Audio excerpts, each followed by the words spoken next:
Assalamualaikum warahmatullahi wabarakatuh.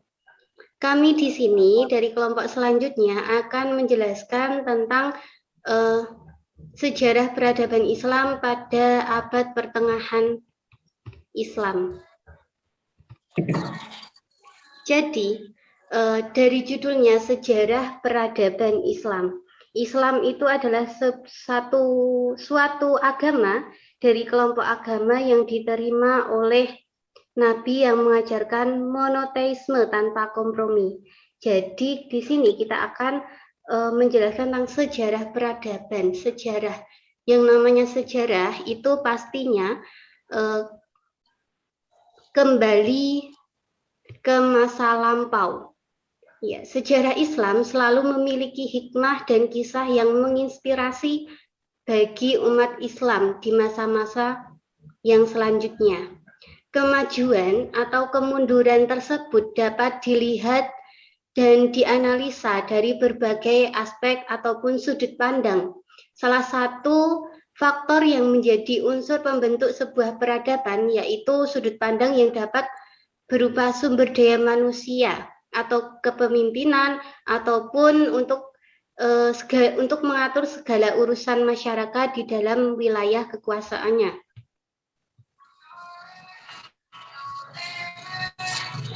Kemudian, penggunaan istilah peradaban sendiri seringkali digunakan untuk menamai suatu aktivitas masyarakat yang berhubungan dengan kebudayaan manusia yang bersifat baik, indah, luhur, serta memiliki manfaat bagi manusia sebagai pemilik kebudayaan.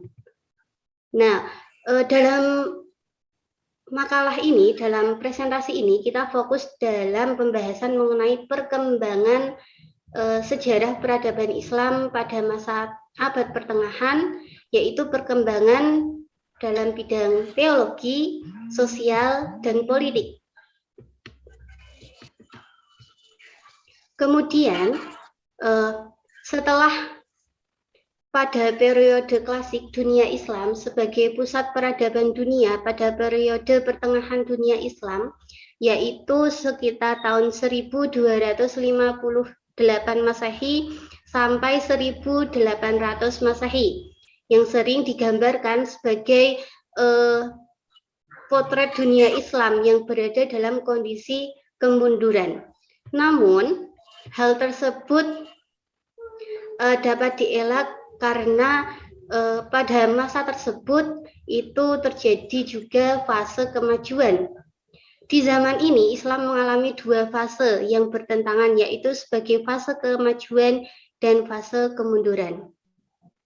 Selanjutnya, nanti akan disampaikan oleh Mbak Nuria. Baik, terima kasih Mbak Elvania atas waktunya. Dari saya akan menyampaikan pada masa kemunduran yang terjadi pada tahun 1250 sampai dengan 1500. Jadi ada 250 tahun pada masa kemunduran ini. Nah, pada masa kemunduran ini ditandai dengan 3 jenis kerajaan. Mbak Elvania bisa dilanjutkan. Nah, yang pertama adalah serangan bangsa Mongol. Dan yang kedua, serangan dari Timur Leng. Dan yang ketiga, ada dinasti Mamalik dari Mesir. Pada serangan bangsa Mongol ini, bangsa Mongol datang dan menyerang bangsa Baghdad. Akhirnya, kota Baghdad ini pada saat ini tahun 1258 dikuasai oleh bangsa Mongol. Bangsa Mongol memang terkenal dengan bangsa yang mana orangnya itu mempunyai watak yang sangat keras. Kemudian yang kedua dilanjutkan oleh diserangnya pasukan dari Timur Leng. Nah, pasukan Timur Leng ini dipimpin oleh Timur Leng yang bisa juga disebut sebagai Timur Si Pincang. Pasukan Timur Leng ini berasal dari Mongol juga. Namun bedanya pasukan Timur Leng ini sudah beragama Islam. Dia sudah mempunyai basic agama Islam. Namun tetap saja mempunyai watak yang sangat keras, karena hakikatnya bangsa Mongol adalah bangsa yang mempunyai watak yang sangat-sangat keras. Seperti itu. Nah, kemudian bangsa Mongol ini sedikit mengalami kemunduran. Yang semula dia berhasil meraih Baghdad, sedikit demi sedikit dia mundur. Lalu ada juga yang namanya yang ketiga itu dinasti Mamalik Mesir. Nah, siapa yang selamat dari serangan bangsa Mongol dan juga Timur Leng? Di antaranya adalah mereka yang bersinggah ke negara Mesir. Itu dinamakan sebagai dinasti Mamalik Mesir. Nah, pada waktu inilah di dinasti Mamalik Mesir mulai jaya kembali. Yang semula Baghdad dikuasai oleh orang bangsa Mongol mulai mundur. Dan sedikit demi sedikit mulai dikuasai oleh Mamalik Mesir. Mamalik itu berasal dari kata Mamluk, yang artinya adalah budak. Jadi dinasti ini didirikan oleh beberapa budak yang dia berniat untuk bangkit dari terkepurukannya. Akhirnya berdirilah dinasti Mamalik Mesir. Nah, pada dinasti Mamalik Mesir ini pemerintahannya bersifat oligarki. Apa itu oligarki? Oligarki adalah bentuk pemerintahan yang menerapkan susunan kepemimpinan yang dipilih di antara para mamluk yang paling kuat dan mempunyai pengaruh besar untuk dinasti. Jadi bukan menggunakan cara menurunkan jabatan kepada turunannya, maksudnya dari keluarganya, tetapi benar-benar dipilih dari kemampuannya, kemudian kesetiaannya dengan dinasti tersebut. Dia adalah orang yang berpengaruh tidak untuk dinasti tersebut. Nah, melalui itu yaitu dinamakan pemerintahan oligarki. Namun pada masa dinasti Mamalik Mesir ini sempat terjadi penurunan, yaitu saat dikuasai oleh Kolawun, karena dia tidak menggunakan pemerintahan oligarki, melainkan dia menggunakan sistem secara turun-menurun. Jadi pergantian sultannya itu turun-menurun, seperti itu, turun-menurun kepada keluarganya sendiri. Namun pada kejayaannya dinasti Mamalik Mesir ini, perlahan datanglah yang namanya Kerajaan Utsmani, ya, Kerajaan Utsmani. Lalu dinasti Mamalik Mesir ini mulai berkurang sedikit demi sedikit. Padahal sebelum datangnya dinasti Utsmani itu dia sudah mulai maju, yang mana kemajuannya itu hampir menyerupai sebelum masuknya pada masa kemunduran. Nah, menyerupai pada masa klasik zaman dahulu, dari politiknya, kemudian perdagangannya juga sangat bagus, hubungan dagang dengan Perancis dan juga Italia diperluas, yang mana menyebabkan Islam mulai terlihat kemajuannya. Nah, namun setelah itu datanglah masuk Kerajaan Utsmani, yang mana dinasti Mamalik terkalahkan olehnya. Akhirnya bangkitlah Kerajaan Utsmani dan kemudian muncul di tahun 1500 yaitu 3 kerajaan besar. 3 kerajaan besar apa saja? Ada Kerajaan Utsmani, Kerajaan Safawi, dan juga Kerajaan Mughal, yang akan dijelaskan selanjutnya oleh presenter selanjutnya. Terima kasih. Baik, terima kasih. Keadaan perkembangan Islam secara keseluruhan baru mengalami kemajuan kembali, walaupun tidak sebanding dengan masa sebelumnya, yaitu klasik. Setelah berkembangnya 3 kerajaan besar, yaitu Kerajaan Utsmani, Kerajaan Mughal, dan Kerajaan Safawi di Persia. Nah, di antara kerajaan tersebut, yang terbesar adalah Kerajaan Utsmani. Jadi Kerajaan Utsmani ini terbilang kerajaan yang cukup lama tentang waktunya daripada kerajaan-kerajaan lainnya. Yang pertama kita akan membahas tentang Kerajaan Utsmani. Kerajaan Utsmani ini rentang waktunya dari 1300 sampai 1922 Masehi. Kerajaan Utsmani ini didirikan oleh bangsa Turki dari kabilah Oghuz yang mendiami daerah Mongol dan daerah utara negeri Cina.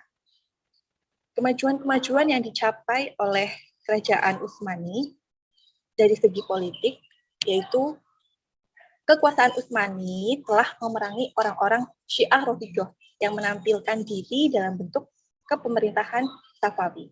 Nah, kaum muslimin di negeri Teluk dan Irak telah merasakan penderitaan yang sangat akibat ulah dari orang-orang Syiah Rafidhah ini. Kemudian jika kita lihat dari segi teologi, berdasarkan hadis Rasulullah Shallallahu Alaihi Wasallam, sungguh Konstantinopel benar-benar akan ditaklukkan. Maka sebaik-baik panglima adalah panglimanya dan sebaik-baik pasukan adalah pasukan itu sendiri. Jadi perluasan wilayah negeri-negeri Islam cukuplah disebutkan bahwa mereka telah menaklukkan Konstantinopel. Mohon maaf. Kemudian yang terakhir dari segi sosial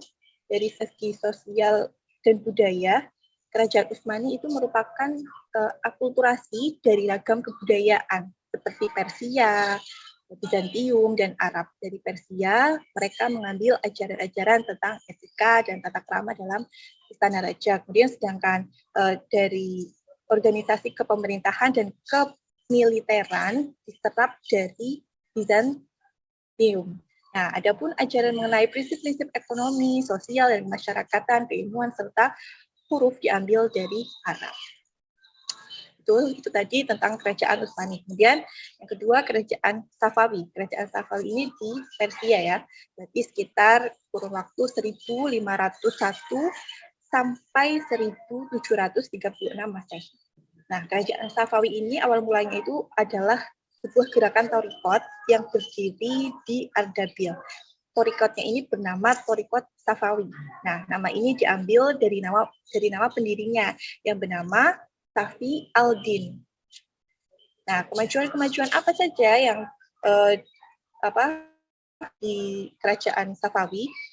Kalau dari segi politik, dinasti Safawiyah berubah menjadi kuat setelah Abbas I naik tahta. Kemudian kebijakan militer yang dilakukan adalah menghilangkan dominasi pasukan Quzilbas dengan cara mengangkat budak-budak yang berasal dari tawanan perang bangsa Armenia dan Sirkasia. Selain itu mengadakan perjanjian damai dengan Turki Utsmani. Kemudian dari segi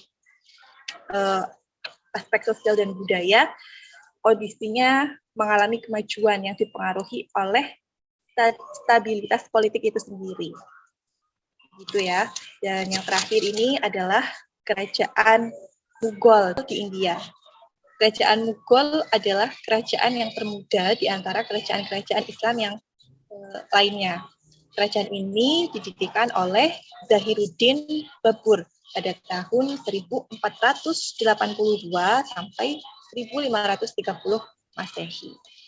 Nah, jika kita lihat kemajuan-kemajuan yang didapat oleh kerajaan Mughal itu sendiri, kalau dilihat dari aspek teologinya, pada masa Akbar, perkembangan agama Islam di Kesultanan Mughal itu mencapai suatu fase yang menarik. Nah, di mana pada masa itu Akbar itu memproklamasikan sebuah cara baru dalam beragama, yaitu mereka memakai konsep din ilahi. Nah, din ilahi ini merupakan suatu upaya mempersatukan umat-umat beragama di India. Nah, itu upaya mereka. Kemudian jika kita lihat dari aspek sosial dan budaya, perkembangan budaya Islam juga berkembang di kerajaan Mughal. Misalnya karya seni yang menonjol, yaitu sebuah karya sastra gubahan penyair istana, baik yang berbahasa Persia maupun India. Kemudian selanjutnya akan dijelaskan oleh Mbak Maulida. Dan di sini saya akan menyampaikan materi mengenai kemunduran 3 kerajaan besar. Yang pertama yaitu kemunduran kerajaan Utsmani.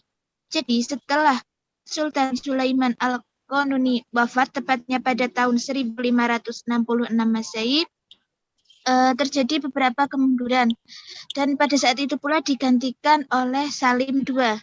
Di masa pemerintahan Salim II terjadi pertempuran antara armada laut Kerajaan Utsmani dengan armada laut Kristen yang terdiri antara Angkatan Laut Spanyol, Angkatan Laut Bundukia, dan Angkatan Laut Sri Paus, serta bagian kapal para pendeta.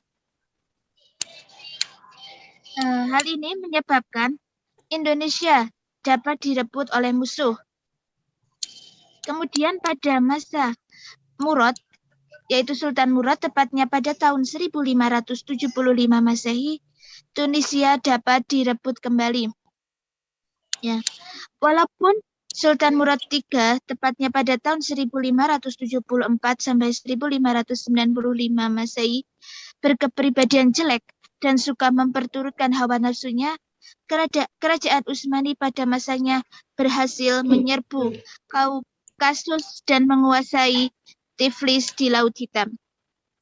Kemudian untuk yang kedua yaitu kemunduran Kerajaan Safawi.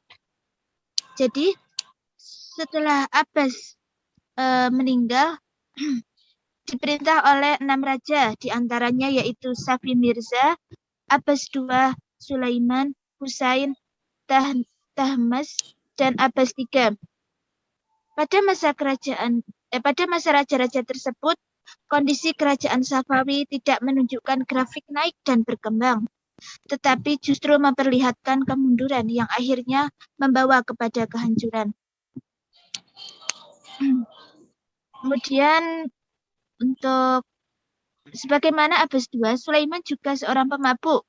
Ia bertindak kejam terhadap para pembesar yang dicurigainya. Akibatnya, rakyat bersikap masa bodoh terhadap pemerintahannya dan digantikan oleh Syekh Hussein yang alim. Kemudian sehingga mereka memberontak dan berhasil mengakhiri kekuasaan dinasti Safawi. Di antara sebab kemunduran dan kehancuran kerajaan Safawi yaitu adanya konflik berkepanjangan dengan kerajaan Utsmani. Untuk mempersingkat, yang selanjutnya yaitu mengenai kemunduran kerajaan Mughal. Jadi sepeninggal Aurangzeb, tepatnya pada tahun 1707 Masehi, tahta kerajaan ini dipegang oleh Muazzam, yaitu putra dari Aurangzeb, yang sebelumnya menjadi penguasa di Kabul. Nah, pada masa pemerintahannya yang berjalan selama 5 tahun, terjadi perlawanan Syekh. Hal ini disebabkan karena tindakan ayahnya yang dihadapkan pada perlawanan penduduk Lahore. Ya, mungkin cukup sekian mengenai kemunduran kerajaan tiga tadi yang sudah saya sampaikan. Untuk selanjutnya saya kembalikan kepada moderator Mbak Elvania. Oke, baik. Terima kasih kepada pemateri, teman-temanku. Pada intinya, sejarah peradaban Islam pada abad pertengahan itu dimulai dari tahun 1250 Masehi sampai 1800 Masehi, yang terdiri dari fase kemajuan dan fase kemunduran. Fase kemajuan itu dari tahun 650 sampai 1250 dan fase kemunduran terjadi pada tahun 1250 sampai 1500. Mungkin itu sekian dari kelompok kami. Terima kasih.